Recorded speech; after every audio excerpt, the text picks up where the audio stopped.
ಅಪೊಸ್ತಲರ ಕೃತ್ಯಗಳು 4ನೇ ಅಧ್ಯಾಯ 1ನೇ ವಚನದಿಂದ. ಅಪೊಸ್ತಲರು ಜನರಿಗೆ ಉಪದೇಶ ಮಾಡುತ್ತಾ ಸತ್ತವರು ಜೀವಿತರಾಗಿ ಏಳುವರು ಎಂಬುದನ್ನು ಯೇಸುವಿನ ದೃಷ್ಟಾಂತದಿಂದ ಸಾರುತ್ತಾ ಇದ್ದದ್ದಕ್ಕೆ ಯಾಜಕರು, ದೇವಾಲಯದ ಅಧಿಪತಿಯು, ಸದ್ದುಕಾಯರು ಅಸಮಾಧಾನ ಪಟ್ಟು ಅಪೊಸ್ತಲರು ಜನರ ಸಂಗಡ ಮಾತಾಡುತ್ತಿರುವಾಗಲೇ ಬಂದು ಅವರನ್ನು ಹಿಡಿದು, ಆಗಲೇ ಸಾಯಂಕಾಲವಾಗಿದ್ದರಿಂದ ಮರುದಿನದವರೆಗೂ ಕಾವಲಲ್ಲಿಟ್ಟರು. ಏನ್ ನಡೀತಾ ಇದೆ ಇಲ್ಲಿ? ಅಪೊಸ್ತಲರು ಜನರಿಗೆ ಉಪದೇಶ ಮಾಡ್ತಾ ಇರುವಂತ ಸಂದರ್ಭದಲ್ಲಿ ಏನಂತ? ಸತ್ತವರು ಜೀವಿತರಾಗಿ ಹೇಳ್ತಾರೆ, ಉಪದೇಶ ಮಾಡ್ತಾ ಇದ್ದಾರೆ. ಇದನ್ನ ಯೇಸು ಸ್ವಾಮಿಯನ್ನ ತೋರಿಸ್ತಾ ಇದ್ದಾರೆ. ಯೇಸು ಸ್ವಾಮಿ ಯಾವ ರೀತಿ ಸಮಾಧಿಯಿಂದ ಎದ್ದು ಬಂದ್ರೋ ಆ ರೀತಿಯಾಗಿ ನೀವುಗಳು ಕೂಡ ಸಮಾಧಿಯಿಂದ ಎದ್ದು ಬರುವಂತಹ ಒಂದು ದಿನ ಇದೆ ಅಂತ ಉಪದೇಶ ಮಾಡ್ತಾ ಇದ್ದಾರೆ. ಇದರಲ್ಲಿ ಏನಾದ್ರೂ ತಪ್ಪಿದೆಯಾ? ಇದರಲ್ಲಿ ಏನಾದ್ರೂ ಪಾಪ ಇದೆಯಾ? ಇದರಲ್ಲಿ ಏನಾದ್ರೂ ದೇವ ದೂಷಣೆ ಇದೆಯಾ? ಯಾರಿಗಾದ್ರೂ ವಿರೋಧವಾದಂತ ಮಾತುಗಳಿದಾವ? ಏನೂ ಇಲ್ಲ. ಜಸ್ಟ್ ಇವರು ಯೇಸು ಸ್ವಾಮಿಯ ನಾಮವನ್ನ ಮಹಿಮೆ ಪಡಿಸ್ತಾ ಇದ್ದಾರೆ, ಸುವಾರ್ತೆಯನ್ನ ಸಾರ್ತಾ ಇದ್ದಾರೆ, ಆ ಹೆಸರಿನ ನಿಮಿತ್ತ ಅದ್ಭುತಗಳನ್ನ ಮಾಡ್ತಾ ಇದ್ದಾರೆ.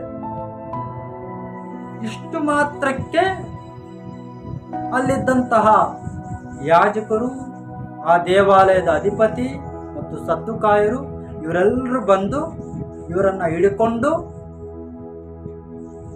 ಸೆಕ್ಯೂರಿಟಿನ ಹಿಡಿತಾ ಇದ್ದಾರೆ. ಇವರು ತಪ್ಪಿಸ್ಕೋಬಾರ್ದು. ಯಾಕಂತಂದ್ರೆ ವಿಚಾರಣೆ ಮಾಡ್ಲಿಕ್ಕೆ ಇವಾಗ ಸಮಯ ಇಲ್ಲ, ಇನ್ನ ನಾಳೆನೆ ವಿಚಾರಣೆ ಮಾಡೋದು. ಸೊ ನಾಳೆವರೆಗೂ ಇವ್ರನ್ನ ನೀವು ಕಾಯಿರಿ ಅಂತ ಸೆಕ್ಯೂರಿಟಿ ಹಿಡಿತಾ ಇದ್ದಾರೆ. ಯಾಕೆ? ಯೇಸು ಸ್ವಾಮಿಯ ಕುರಿತು ಉಪದೇಶ ಮಾಡಬೇಕಾದ್ರೆ ಇವರನ್ನ ಹಿಡ್ಕೊಬೇಕಾಗಿರೋದೇನು? ಇವ್ರು ಕೊಲೆ ಏನಾದ್ರು ಮಾಡಿದಾರ? ಇವರೇನಾದ್ರೂ ಸುಳ್ಳುಗಳನ್ನ ಹೇಳ್ತಾ ಇದ್ದಾರಾ? ಇವರೇನಾದ್ರೂ ಮೋಸ ಮಾಡ್ತಾ ಇದ್ದಾರಾ? ಇಲ್ವಲ್ಲ. ಇವ್ರು ಹೇಳ್ತಾ ಇರೋದು ಯೇಸು ಸ್ವಾಮಿಯ ಕುರಿತು ಉಪದೇಶ ಮಾಡ್ತಾ ಇದ್ದಾರೆ ಅಷ್ಟೇ. ಯಾಕೆ ಯೇಸು ಸ್ವಾಮಿಯ ಕುರಿತು ಇವರು ಉಪದೇಶ ಮಾಡೋದಕ್ಕೆ ಇವ್ರನ್ನ ಯಾಕೆ ಬಂಧಿಸ್ತಾ ಇದ್ದಾರೆ? ಯಾಕಂದ್ರೆ ಯೇಸು ಸ್ವಾಮಿಯನ್ನ ಶಿಲುಬೆಗೆ ಹಾಕಿಸಿದಂಥವ್ರು ಇವರೇ. ಜನರ ಮಧ್ಯದಲ್ಲಿ ಯಾರನ್ನ ಇವರು ಶಿಲುಬೆಗೆ ಹಾಕಿಸಿದ್ರೋ, ಯಾರು ಶಿಲುಬೆ ಮೇಲೆ ಸತ್ತರೋ ಅವರ ಕುರಿತು ಇವರು ಬಂದು ಉಪದೇಶ ಮಾಡ್ತಾ ಇದ್ರೆ ಇವ್ರಿಗೆ ಹೆಂಗಿರುತ್ತೆ ಹೇಳಿ? ಕಿವಿಯೊಳಕ್ಕೆ ಸೀಸವನ್ನ ಕರಗಿಸಿ ಉಯಿದ್ರೆ ಹೆಂಗಿರುತ್ತೋ ಹಂಗಿದೆ ಇವ್ರಿಗೆ.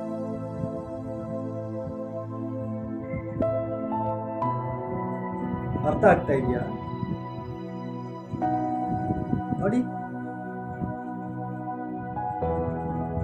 ಆದರೆ ವಾಕ್ಯವನ್ನು ಕೇಳಿದವರಲ್ಲಿ ಅನೇಕರು ನಂಬಿದರು. ಇವರು ಉಪದೇಶ ಮಾಡುವಂತ ಸಂದರ್ಭದಲ್ಲೇ ಅಲ್ಲಿ ಬಂದು ಅವರನ್ನ ಹಿಡ್ಕೊಂಡು ಬಂಧಿಸಿದ್ದಾರೆ. ಅಲ್ಲಿ ಸೆಕ್ಯೂರಿಟಿನ ಇಟ್ಟಿದ್ದಾರೆ, ಅವ್ರು ತಪ್ಪಿಸ್ಕೋಬಾರ್ದು ಅಂತ. ಆದ್ರೆ ಅವ್ರು ಮಾಡೋ ಕೆಲಸ ಅವ್ರು ಮಾಡ್ತಾ ಇದ್ರು ಕೂಡ ಇವರ ಉಪದೇಶಗಳನ್ನ ಕೇಳಿದಂತ ಜನರು ನಂಬಿದವರು ಎಷ್ಟು ಜನ ಗೊತ್ತಾ? 5,000 ಜನರು.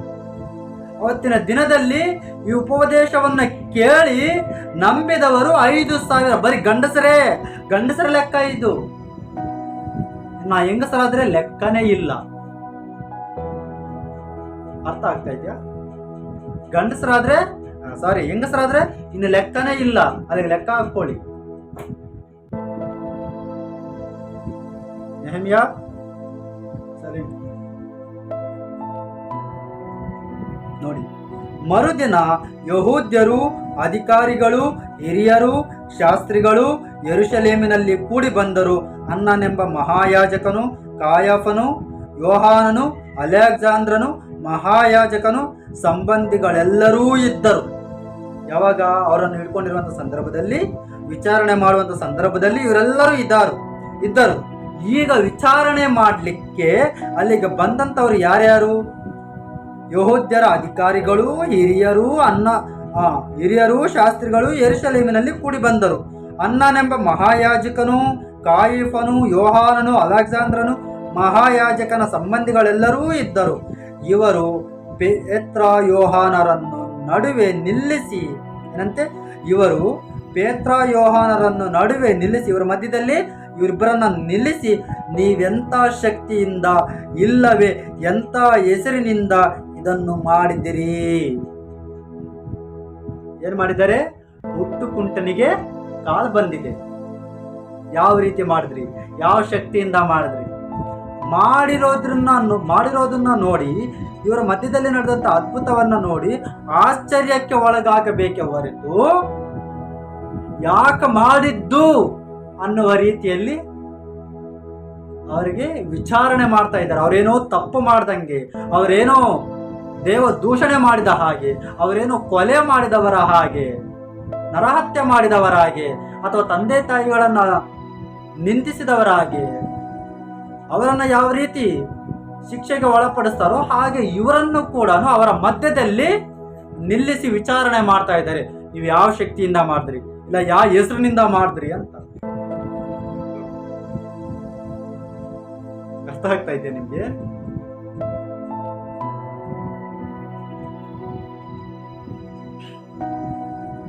ನೋಡಿ, ಆಗ ನೋಡಿ, ನೀವು ಎಂಥ ಶಕ್ತಿಯಿಂದ ಇಲ್ಲವೇ ಎಂಥ ಹೆಸರಿನಿಂದ ಇದನ್ನು ಮಾಡಿದಿರಿ ಎಂದು ಅವರಿಗೆ ಕೇಳಲು ಪೇತ್ರನು ಪವಿತ್ರಾತ್ಮ ಭರಿತನಾಗಿ ಹೇಳ್ತಾನೆ, ನೋಡಿ,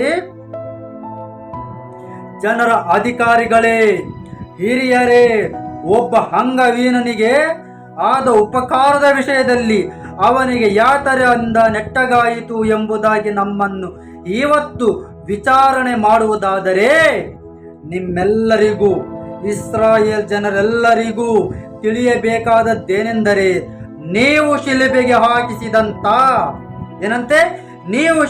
ಹಾಕಿಸಿದಂತ ಮತ್ತು ದೇವರು ಸತ್ತವರೊಳಗಿಂದ ಎಬ್ಬಿಸಿದಂತ ನಜರೇತಿನ ಯೇಸು ಕ್ರಿಸ್ತನ ಹೆಸರಿನಿಂದಲೇ ಈ ಮನುಷ್ಯನು ನಿಮ್ಮೆದುರಿನಲ್ಲಿ ಸ್ವಸ್ಥನಾಗಿ ನಿಂತಿರುತ್ತಾನೆ. ಆಗ್ತಾ ಇದೆಯಾ? ಆದರೂ ಕೂಡ ಅವರ ಮಾತುಗಳನ್ನ ನಂಬದೆ ಮತ್ತೆ ಯೇಸು ಸ್ವಾಮಿಯನ್ನ ಯಾವ ರೀತಿ ಹಿಡ್ಕೊಂಡು ಶಿಲುಬೆಗೆ ಹಾಕಿಸಿದ್ರೋ ಅದೇ ರೀತಿ ಇವರನ್ನು ಕೂಡ ನಾವು ಸಾಯಿಸಬೇಕು ಅಂತ ಪ್ರಯತ್ನ ಮಾಡ್ತಾ ಇದ್ದಾರೆ ಅಂತಂದ್ರೆ, ಇವರು ಇನ್ನೆಷ್ಟರ ಮಟ್ಟಿಗೆ ಇವರು ಪಾಪದಲ್ಲಿದ್ದಾರೆ ಅನ್ನೋದನ್ನ ನೀವು